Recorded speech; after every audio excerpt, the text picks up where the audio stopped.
Alright, welcome back, ladies and gentlemen, to the Chupacabra Tutorials channel. I'm your host, Larry, and we're back today for another Discord tutorial, talking about how to set a custom Discord status, like my friend Twins Play Egg has here, where he put an emoji of an egg saying, "I'm still egg," which just came out with the most recent update. And the simple answer is all you have to do as either a free or a paid user, doesn't matter, this is for everyone. Just go down here to your user icon, where it shows the little green circle to say you're online.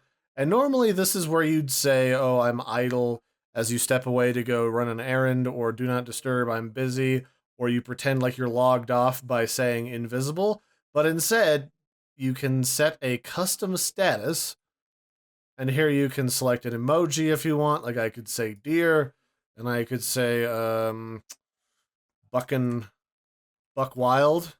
That's something a deer would do, a deer buck.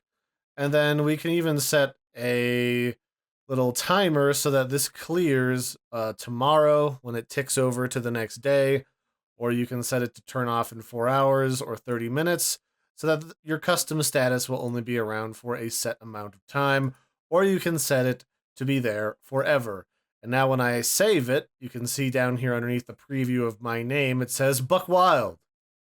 It has my little emoji. You can change this at any time. Again, this is for both free and paid users. It's basically for everybody. I'm going to say, it's corn. And for a little while, that'll be my icon or my status that people can see. So that's all you gotta do. And then it'll show up here in the sidebar or on your friends list when you scroll all the way to the top of your servers list on Discord. And you can have fun and put in lots of little silly messages inside of your profile.